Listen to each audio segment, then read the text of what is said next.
Going live.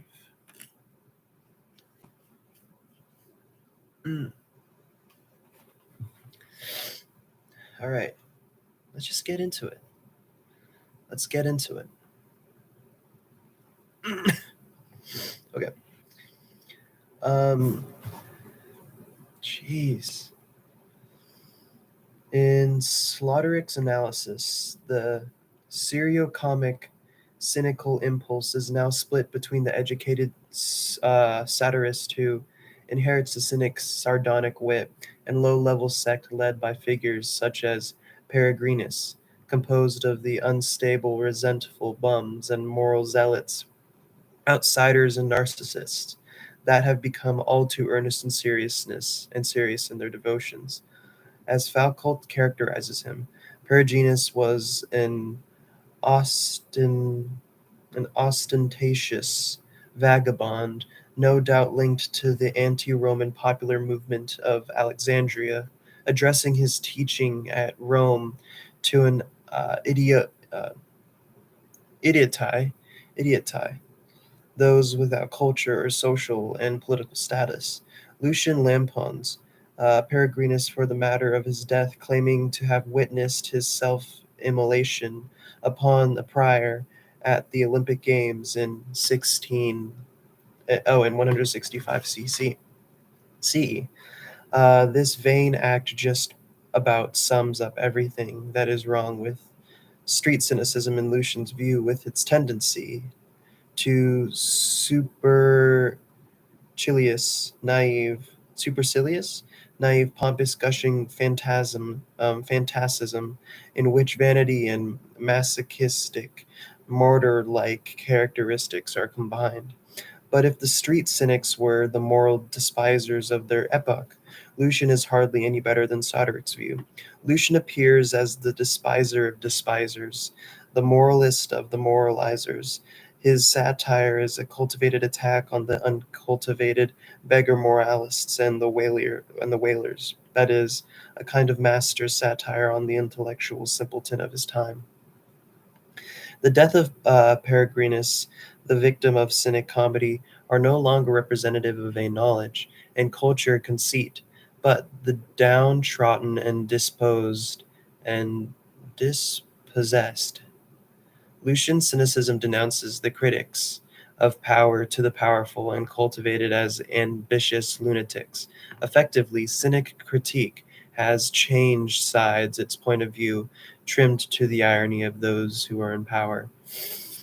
With Lucian, cynic humor became a function of literature, and this, for Soderic, was very much to its uh, detriment. Have some Mexican rice here. Very good.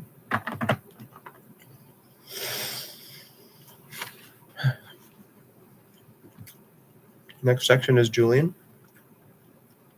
In the 4th century, Julian, a Roman notable administrator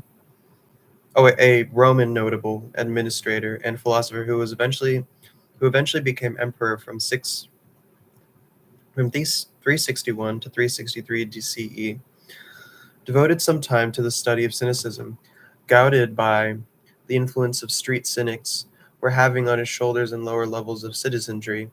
He set out to challenge these body intimidators, who were, as he put it, moving from city to city or camp to camp, and insulting the rich and prominent in all such places while associating with society's dregs. In this apparent debased descendant form, cynicism was still a going concern. By the example of their disruptive existence, street cynics offered their own interpretation of the cynic legacy.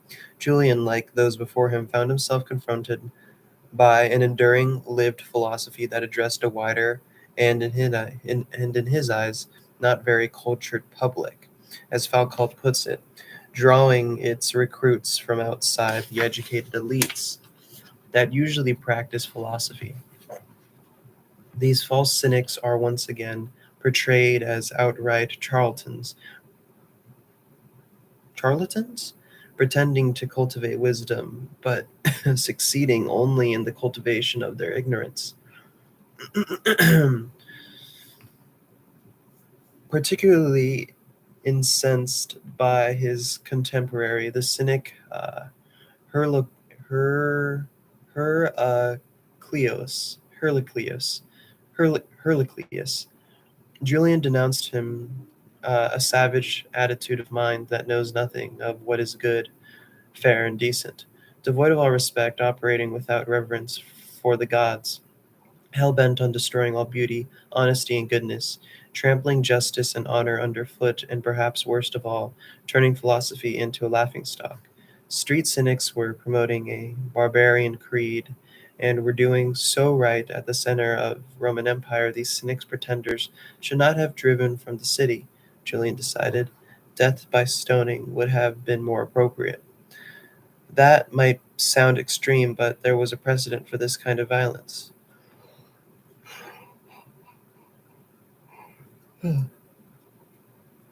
With a whole sequence of obstinate philosophers, including cynics exiled, flogged, or executed under the emperors Nero, Vespasian, and Domitian in the first century, a time soon to pass when even respectable philosophy posed a threat to the imperial power. Julian's contrasting vision of a respectable cynicism, a philosophy one might emulate in one's bearing, could be practiced at home and celebrated in public, bore only a distant relation to its debased opposite. A cynic of this variety would still speak the truth fearlessly at times, yet without the insults and aggression of cynic diatribe.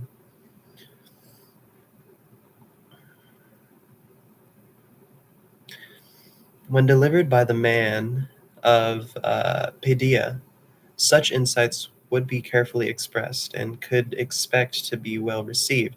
To compound things further, Julian situates his cynic within a philosophy of bodily denial, claiming that each body bears a certain potentiality insofar as it contains a soul that may achieve knowledge of higher things. For Julian, the human soul occupies an intermediate position between the mortal and the divine. It must overcome that part of itself which is changeful and multiform, something composite of anger and appetite, a many headed monster. This part must be tamed and persuaded to obey the gods within us, or the God within us, and the divine part of the soul. Since it contains immortal traces within itself, with the benefit of philosophy and due training, the human soul may approach the gods through subdued passions and increased self knowledge. A divinely inspired education in philosophy releases the soul from its body, forming a person endowed with true understanding. There are many routes to divine knowledge, Julian concedes, but his only uh, rec- recuperated cynicism ranks among the noblest. Those who find themselves still tied to the body, and here we must insert the street cynics Julian deplores, are by the definition alone uneducated. The body distracts them and ensures they remain subject to false opinion instead of truth. Rapacious and no, rapacious. Why did I say rapacious and depraved, and no better than any one of these brute beasts, these inner city outcasts have, by the account, entirely misunderstood the purpose of cynic philosophy.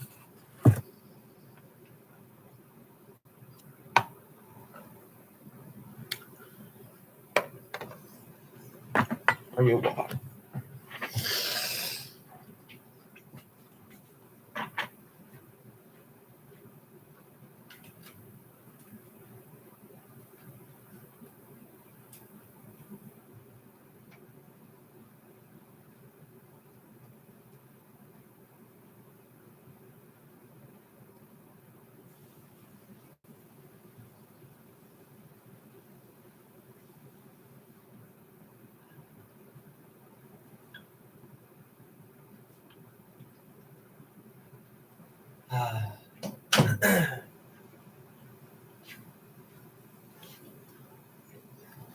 Oof. Alrighty. Let's continue. As Julian declared his lengthy oration to the uneducated cynics, those who wish to become educated must look down on the body as the jailer of the soul. Oh, wow. A jailer to be escaped through rigorous training. This, Julian assures, is a task for which the true cynic, the cynic of his conception, is destined.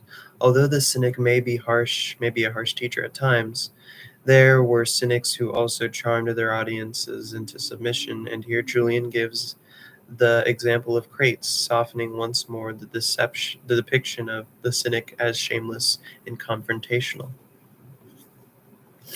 And on the delicate matter of Diogenes, obeying the call of nature and emitting unseemly noises in public, surely Julian wonders this rather odd practice was only designed to draw a contrast between these natural acts and the unnatural rascally business, robbery of money, false accusations, unjust indictments that were for Diogenes far more sordid and unsupportable than his own omissions. Julian recognizes that the path adopted by the noble cynic is a difficult one, and that there are easier routes to wisdom in defense of myth. Julian argues that the original creators of myth were like the nannies who hang leather dolls above the cribs of teething infants to distract them and alleviate their pain. This was Hold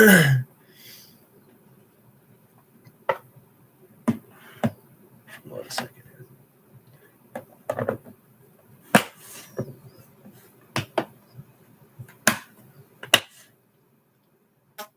There we go. Keep that safe. This was the manner in which those first mythologists supplied a steady stream of stories and legends to the fledgling souls of young men learning to fly and eager to be taught, but not yet ready to absorb the undiluted truth. A little falseness was necessary, Julian admits, to mitigate the pain and irritation that education must produce as it reorients us to the truth. For more advanced study, myths can also help demonstrate that the truth of the world often lies concealed, hidden within riddles, and can be assessed only through the mediating influence of philosophy. Finally, myths have served to protect the philosopher who acts as a personal physician from the kind of retribution that blunt advice, that is to say, advice not dressed up in the form of a flavel, might invite. In the Roman era, slaves employed to furnish their employers and superiors with the benefits of philosophical teaching uh, were particularly vulnerable to the retribution of an unappreciative student. Given his position, Julian concedes a slave must take pains to flatter and cure his master at the same time. The slave tutor must soothe the effects of his moral exhortation and instruction by making his teaching less direct, by wrapping them up in identifying stories for the cynic teacher, however, who bases his philosophy in the claim that he alone is free. This is entirely inappropriate. The cynic has no need of myths or order or other such devices that might ease the passage of his moralizing discourse and thereby protect him from any reprisals his advice may prompt. Oh my God. The cynic has no time for such falseness, Julian argues. Under cynic teaching, lessons are relatively abrupt, and here we can still see traces of an older, more abrasive cynicism, though for Julian, the target has changed from an attack on all customs to an attack on the body. The body, in all its distraction, becomes something the Roman cynic learns to utterly despise, as Julian puts it, and regard as more deserving to be thrown out than dung. The true cynic learns to control his passions and to ensure he will never again be ruled by his other religions. He also learns to disregard public opinion, since the man who has attained to a life of reason does not require the guidance of conventional mores. He has transcended them. No longer distracted by the body or by the mob, Julian continues, the cynic is free to train his mind to clean, pure, and holy thoughts. True followers of Diogenes will affirm that Plato, the superiority of the soul over the body in which it is confined. The Roman cynic will do everything he can to step outside himself, being assured that the soul within him is divine. His soul is educated, and as such begun to realize its potential for divinity, in contrast to those who by ignorance remain tied to the body and popular opinion. His soul approaches the freedom promised by philosophy, having been schooled against those who are subject to false question rather than truth. From this exiled position, the ignorant and uneducated subjects of Julian's day were to be pitied, if not despised. Julian submits cynicism, in other words, to multiple distortions. In repeating, in recuperating cynicism, he reveres the cynic attitude, renders it respectable, and recruits it to the cause of a far more conventional conception of education and philosophy.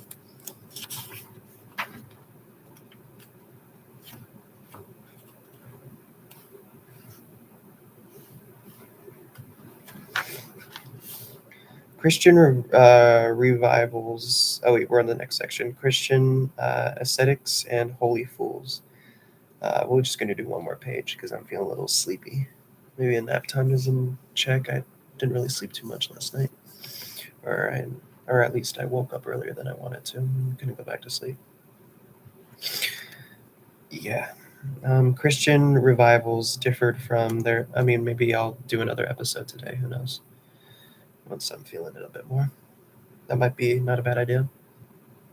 Christian revivals differed from their educated Roman counterparts.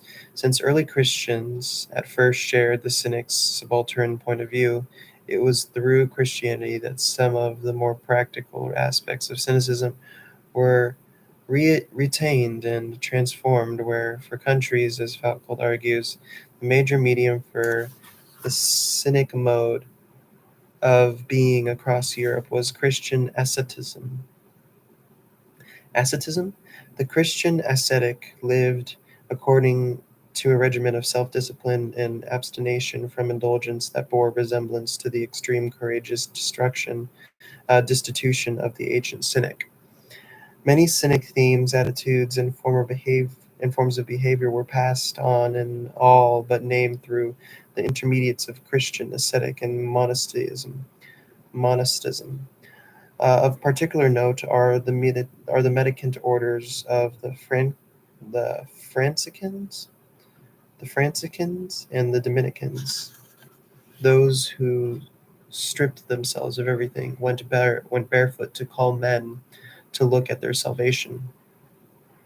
This emphasis on the ascetic destruction was, as Falcott suggests, a particularly lively, intense, and strong practice in all the efforts at reform which were opposed to the Church, its institutions, its increasing wealth, and its moral laxity.